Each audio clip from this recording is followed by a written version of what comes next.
Reading the Bible in a Year, narrated by Joel D. Harris. Bible text from the New Living Translation.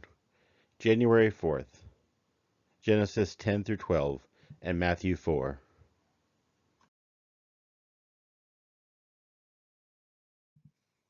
This is the account of the families of Shem, Ham, and Japheth, the three sons of Noah. Many children were born to them after the great flood. The descendants of Japheth were Gomer, Magog, Madai, Javan, Tubal, Meshech, and Tiras. The descendants of Gomer were Ashkenaz, Riphath, and Togarmah. The descendants of Javan were Elisha, Tarshish, Kittim, and Rodanim. Their descendants became the seafaring peoples that spread out to the various lands, each identified by its own language, clan, and national identity. The descendants of Ham were Cush, Mizraim, Put, and Canaan. The descendants of Cush were Seba, Havilah, Sabta, Rama, and Sabteca. The descendants of Rama were Sheba and Dedan. Cush was also the ancestor of Nimrod, who was the first heroic warrior on the earth. Since he was the greatest hunter in the world, his name became proverbial. People would say, "This man is like Nimrod, the greatest hunter in the world." He built his kingdom in the land of Babylonia, with the cities of Babylon, Erech, Akkad, and Calneh. From there he expanded his territory to Assyria, building the cities of Nineveh, Rehoboth, Junior, Calah, and Rezin, the great city located between Nineveh and Calah. Mizraim was the ancestor of the Ludites, Anamites, Lebahites, Naphtuhites, Pathrusites, Casluhites, and Caphtorites, from whom the Philistines came. Canaan's oldest son was Sidon, the ancestor of the Sidonians. Canaan was also the ancestor of the Hittites, Jebusites, Amorites, and Girgashites.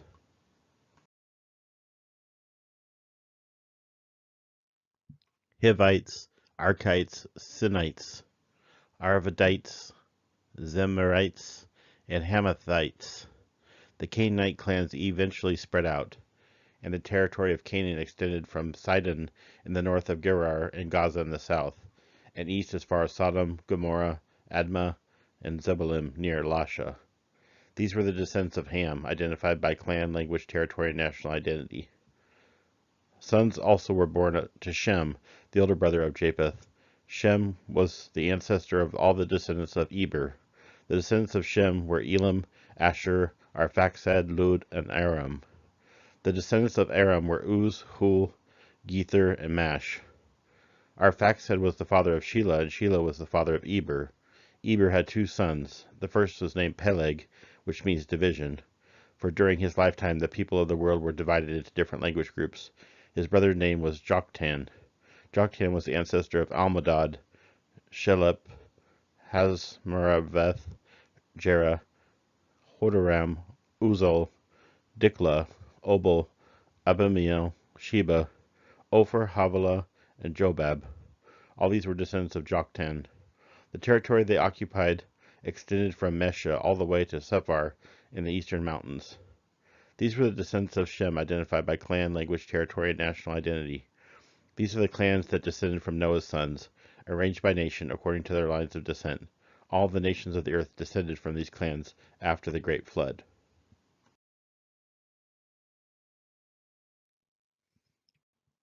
At one time, all the people of the world spoke the same language and used the same words. As the people migrated to the east, they found a plain in the land of Babylonia and settled there. They began saying to each other, "Let's make bricks and harden them with fire." In this region, bricks were used instead of stone, and tar was used for mortar.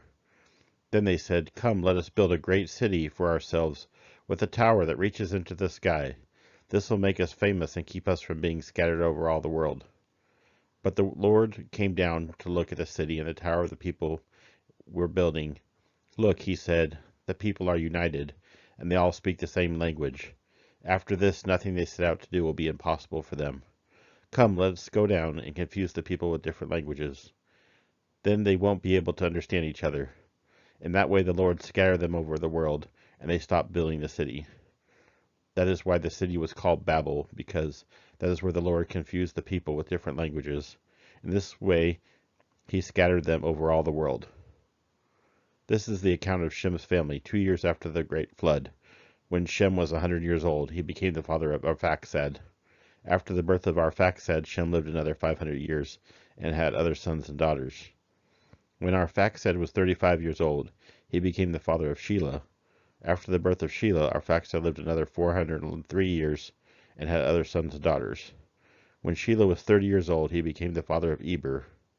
After the birth of Eber, Shelah lived another 403 years and had other sons and daughters.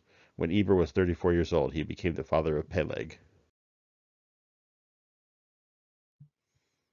After the birth of Peleg, Eber lived another 430 years and had other sons and daughters. When Peleg was 30 years old, he became the father of Reu. After the birth of Reu, Peleg lived another 209 years and had other sons and daughters. When Reu was 32 years old, he became the father of Serug. After the birth of Serug, Reu lived another 207 years and had other sons and daughters. When Serug was 30 years old, he became the father of Nahor. After the birth of Nahor, Serug lived another 200 years and had other sons and daughters. When Nahor was 29 years old, he became the father of Terah. After the birth of Terah, Nahor lived another 119 years and had other sons and daughters. After Terah was 70 years old, he became the father of Abram, Nahor, and Haran. This is the account of Terah's family. Terah was the father of Abram, Nahor, Haran, and Haran was the father of Lot. But Haran died in Ur of the Chaldeans, the land of his birth, while his father Terah was still living. Meanwhile, Abram and Nahor both married the same. The name of Abram's wife was Sarai. The name of Nahor's wife was Milcah. Milcah and her sister Iscah were daughters of Nahor's brother Haran. But Sarai was unable to get pregnant and had no children. One day Terah took his son Abram, his daughter-in-law Sarai, his son Abram's wife, and his grandson Lot, and his son Haran's child, and moved away from Ur of the Chaldeans.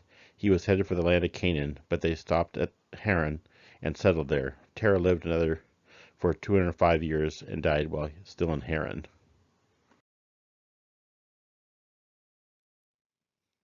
The Lord had said to Abram, "Leave your native country, your relatives, and your father's family, and go to the land that I will show you.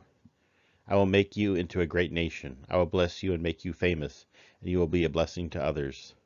I will bless those who bless you and curse those who treat you with contempt.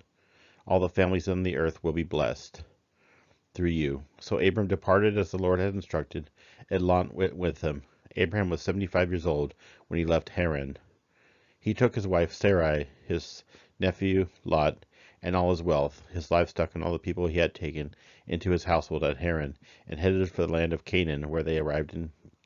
When they arrived in Canaan, Abraham traveled through the land as far as Shechem. There he set up camp beside an oak of Moreh. At that time the area was inhabited by Canaanites. Then the Lord appeared to Abram and said, "I will give this land to your descendants." And Abraham built an altar there and dedicated it to the Lord, who had appeared to him. After that, Abram traveled south and set up camp in the hill country, with Bethel to the west and Ai to the east. There he built another altar and dedicated it to the Lord, and he worshipped the Lord. Then Abram continued traveling south by stages towards the Negev. At the time of the severe famine struck the land of Canaan, forcing Abram to go to Egypt, where he lived as a foreigner. As he was approaching the border of Egypt, Abram said to his wife, Sarai, "Look, you are a very beautiful woman. When the Egyptians see you, they will say, 'This is his wife. Let's kill him, then we can have her.' So please tell them you are my sister. Then they will spare my life and treat me well because of their interest in you." And sure enough, when Abram arrived in Egypt, everyone noticed Sarai's beauty. When the palace officials saw her, they sang her praises to Pharaoh, their king, and Sarai was taken into his palace. Then Pharaoh gave Abram many gifts because of her: sheep, goats, cattle, male and female donkeys, male and female servants, and camels. But the Lord sent terrible plagues upon Pharaoh and his household because of Sarah, Abram's wife. So Pharaoh summoned Abram and accused him sharply. "What have you done to me?" he demanded. "Why didn't you tell me she was your wife? Why did you say, 'She is my sister,' and allow me to take her as my wife? Now then, here is your wife. Take her and get out of here." Pharaoh ordered some of the men to escort them, and he sent Abram out of the country along with his wife and all his possessions.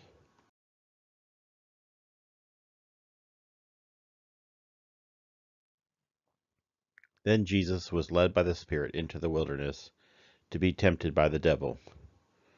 After fasting 40 days and 40 nights, he was hungry. The tempter came to him and said, "If you are the Son of God, tell these stones to become bread." Jesus answered, "It is written, man shall not live by bread alone, but on every word that comes out from the mouth of God." Then the devil took him to the holy city, and had him stand on the highest point of the temple. "If you are the Son of God," he said, "throw yourself down, for it is written, he will command his angels concerning you, and they will lift you up in their hands, so that you will not strike your foot against a stone." Jesus answered him, "It is also written, do not put the Lord your God to the test." Again the devil took him to a very high mountain and showed him all the kingdoms of the world and their splendor. "All this I will give you," he said, "if you will bow down and worship me." Jesus said to him, "Away from me, Satan, for it is written, worship the Lord your God and serve him only." Then the devil left him, and the angels came and attended to him. Jesus begins to preach. When Jesus heard that John had been put in prison, he withdrew to Galilee. Leaving Nazareth, he went and lived in Capernaum, which was by the lake in the area of Zebulun and Naphtali, to fulfill what was said through the prophet Isaiah.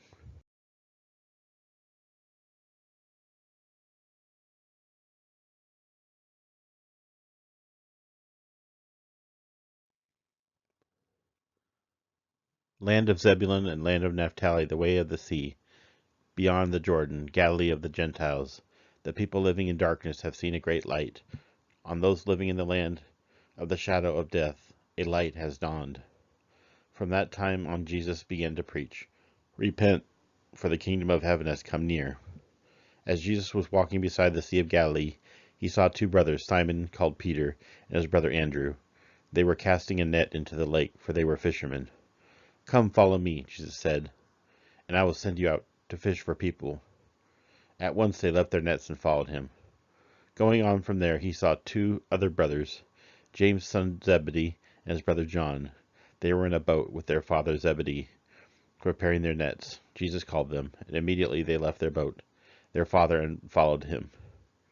Jesus went through Galilee, teaching in the synagogues, proclaiming the good news of the kingdom, and healing every disease and sickness among the people. News about him spread over all Syria, and people brought to him all that were ill in various diseases, those suffering severe pain, the demon-possessed, those having seizures, and paralyzed, and he healed them. Large crowds from Galilee, the Decapolis, Jerusalem, Judea, and the region across the Jordan followed him.